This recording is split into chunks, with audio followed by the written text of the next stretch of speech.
इस्तीफे नहीं, असेंबलियां तोड़ेंगे। ज़मान पाक इजलास में फैसला। फवाद चौधरी ने बताया कल इमरान खान परवेज इलाही से मिलेंगे। जुमे को पंजाब और हफ्ते को खैबर पख्तूनख्वा के पार्लिमानी इजलास बुलाए गए हैं। हतमी मुशावरत के बाद असेंबलियां तहलील कर दी जाएंगी, जिसके बाद 550 से ज्यादा नशिस्तें खाली हो जाएंगी। PTI ने टिकट प्रोसेस शुरू कर दिया है। इमरान खान के साथ खड़े हैं, जब कहेंगे पंजाब असेंबली तहलील कर देंगे। वज़ीर आला पंजाब परवेज इलाही ने फिर यकीन दहानी करा दी। ट्वीट में लिखा, पंजाब असेंबली में PTI काफिली अरकान की तादाद 191 है। ऑपोजिशन सिर्फ नारे लगा सकती है, अदम एतमाद लाना उनके बस की बात नहीं। असेंबली इजलास जारी हो तो अदम एतमाद नहीं लाई जा सकती, गवर्नर राज भी नहीं लग सकता। कप्तान के ऐलान के बाद इस्तीफों की बारिश। पंजाब, KP और सिंध से इस्तीफे मौसूल। सिंध से 26 इस्तीफे खुर्रमशर जमान को मौसूल।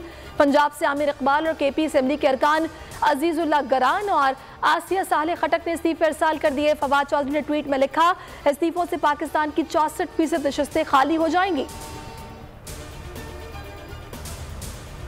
इमरान खान के असेंबलियां तहलील करने के बयान पर नून लीग परेशान। नून लीग पार्लिमानी कमेटी इजलास की अंदरूनी कहानी सामने आ गई। इजलास किसी नतीजे पर ना पहुंच सका। कानूनी माहिरीन ने राय दी, असेंबली इजलास जारी है, तहरीक अदम एतमाद पेश नहीं की जा सकती। इलेक्शन कमीशन खजाने पर बड़ा बोझ डालने के लिए तैयार। तर्जुमान का कहना है पंजाब और KP ज़िमनी इलेक्शन पर 22 अरब के अखराजात आएंगे। खाली नशिस्तों पर 60 रोज में इंतखाबात कराने के पाबंद हैं। जितने इस्तीफे आएंगे ज़िमनी इलेक्शन करा देंगे।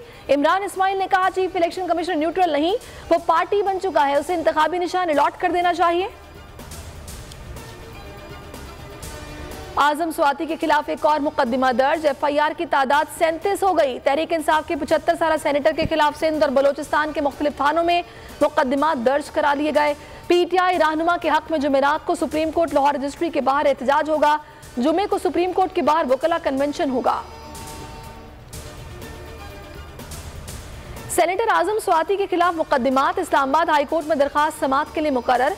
चीफ जस्टिस आमिर फारूक कल आजम स्वाति की दरखास्त पर समाअत करेंगे। दरखास्त से मौक़िफ़ उठाया गया कि मुल्क भर में मुकदमात दर्ज है, तमाम मुकदमात की तफसील तलब की जाए। इंग्लिश कप्तान बेन स्टोक्स का सैलाब ज़दगान की मदद का ऐलान। टेस्ट सीरीज की मैच फीस मुतासरीन के नाम कर दी। ट्वीट में सैलाब की तबाहकारियों पर इज़हार अफसोस किया। लिखा, उम्मीद है इमदादी रकम मुतासरा लोगों के काम आ सकेगी।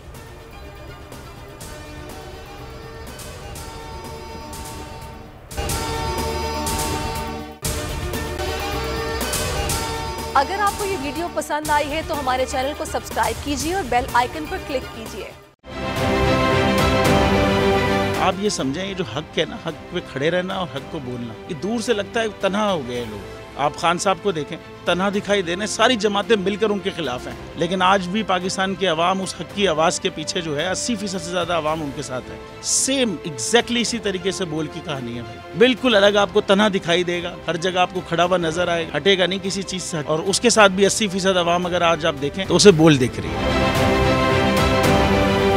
जाली केस है ना, ये हम पे उस वक्त बनाए गए थे जब हुकूमत यही थी, इन्हीं लोगों की हुकूमत थी ना। और ये जाली केस, इनको मैं नहीं कह रहा इस केस को जाली केस, इनको पाकिस्तान में क्या पूरी दुनिया में एक ऐसा शिकायत कुंदा नहीं मिला, एक ऐसा कंप्लेनेंट नहीं मिला जिसने ये कहा हो कि हमारे साथ फ्रॉड हुआ है। तो ये खुद ही बन गए कंप्लेनेंट और ये खुद ही इन्होंने खुद ही इन्वेस्टिगेशन की, उसकी खुद ही तफ्तीश भी की, यानी कि कंप्लेनेंट भी है, इन्वेस्टिगेशन ऑफिसर भी है। और इन द एंड इन्होंने फिर उसके बावजूद ये कोर्ट में जमा कराया कि जी ये केस जाली केस था और इसमें किसी किस्म जो कुछ एग्जैक्ट कर रहा था सब लीगल। ये मेरी बात नहीं है, ये इनके इन्वेस्टिगेशन ऑफिसर की बात। सबसे ज्यादा व्यूज और सबसे ज्यादा रेटिंग के साथ बोल आज भी रहा नंबर 1 पर।